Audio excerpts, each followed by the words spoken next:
தமிழ்நாட்டில் சட்டமன்ற தேர்தல் இன்னும் சில மாதங்கள்ல நடக்க போகுது. இந்த நேரத்துல அதிமுக தலைமையிலான தேசிய ஜனநாயக கூட்டணியில பாமக இணைஞ்சிருக்கு. பாமக அதிமுக கூட்டணியில சேர்ந்தது பலமா அமையுமா? பாமகவால என்டிஏ கூட்டணிக்கு என்னவெல்லாம் சாதகமா நடக்க போகுது?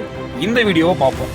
அதிமுக பாமக பல தேர்தல்களை கூட்டணி அமைச்சு சந்திச்சிருந்தாலும் 2026 சட்டமன்ற தேர்தல் ரெண்டு கட்சிக்கும் மிக முக்கியமான தேர்தலா பார்க்கப்படுது. திமுக எதிர்ப்பு வாக்குகளை சிதறாம இருக்கிறதுக்கு பாமக என்டிஏ கூட்டணியில இணையணும்னு பல்வேறு தரப்பினர் கருத்து சொல்லிட்டு வந்த நிலையில தொண்டர்களோட எதிர்பார்ப்பை பூர்த்தி செய்கிற மாதிரி அதிமுக தலைமையிலான கூட்டணியில இணைஞ்சிருக்கு பாமக.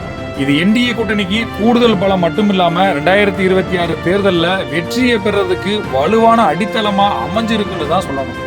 வட மாவட்டங்கள்ல பாமகவோட பலம் என்பது வெறும் வாய்ச்சொல் கிடையாது, அது நிரூபிக்கப்பட்ட உண்மை. திருவள்ளூர், செங்கல்பட்டு, காஞ்சிபுரம், ராணிப்பேட்டை, வேலூர், திருப்பத்தூர், கிருஷ்ணகிரி, தருமபுரி, திருவண்ணாமலை, விழுப்புரம், கள்ளக்குறிச்சி, சேலம் ஆகிய 12 மாவட்டங்கள்ல பாமக வலுவான கட்டமைப்பை உருவாக்கி வச்சிருக்கு. 1991 இருந்து தேர்தலை சந்திச்சுட்டு வர்ற பாமக சட்டமன்றம் மற்றும் நாடாளுமன்றத்துல தொடர்ச்சியா இடம்பெற்று வர்றாங்க. வேற கூட்டணியிலும் தனியாக போட்டியிட்டாலும் அதிமுக கூட்டணியில் பாமக இடம்பெறும் போதெல்லாம் அதிகப்படியான தொகுதிகளில் வெற்றி பெற்று இருக்காங்க. அதுபோக நாடாளுமன்றத்துல பாமக முறையா அடியெடுத்து வைக்க அதிமுகவுடனான கூட்டணி தான் மிக முக்கிய காரணமா அமைஞ்சது. அதே போல அதிமுக கூட்டணியில 2021 சட்டமன்ற தேர்தலை எதிர்கொண்ட பாமக 23 இடங்கள்ல போட்டியிட்டு 5 இடங்களை கைப்பற்றுச்சு. அந்த தேர்தலில் 3.80% வாக்குகளை பெற்ற பாமக பல தொகுதிகளில் மிக குறைவான வாக்கு வித்தியாசத்திலேயே வெற்றி வாய்ப்பை இழந்தது.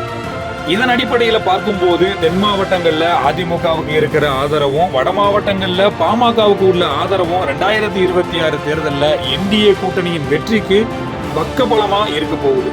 இதுல சிலர் பாமக சிக்கல்ல இருக்கிறதா சொல்லி எப்பவும் போல குழப்பத்தை ஏற்படுத்த பார்ப்பாங்க. ஆனா களத்துல நமக்கு கிடைச்ச தகவல் படி அன்புமணியோட தலைமையை தான் பெரும்பாலான பாமக தொண்டர்கள் ஏத்துக்கிட்டு இருக்காங்க. பாமகவோட எதிர்காலத்துக்கு அன்புமணி தான் தலைவரா நீடிக்கணுங்கிறது அவங்களோட கருத்தா இருக்கு.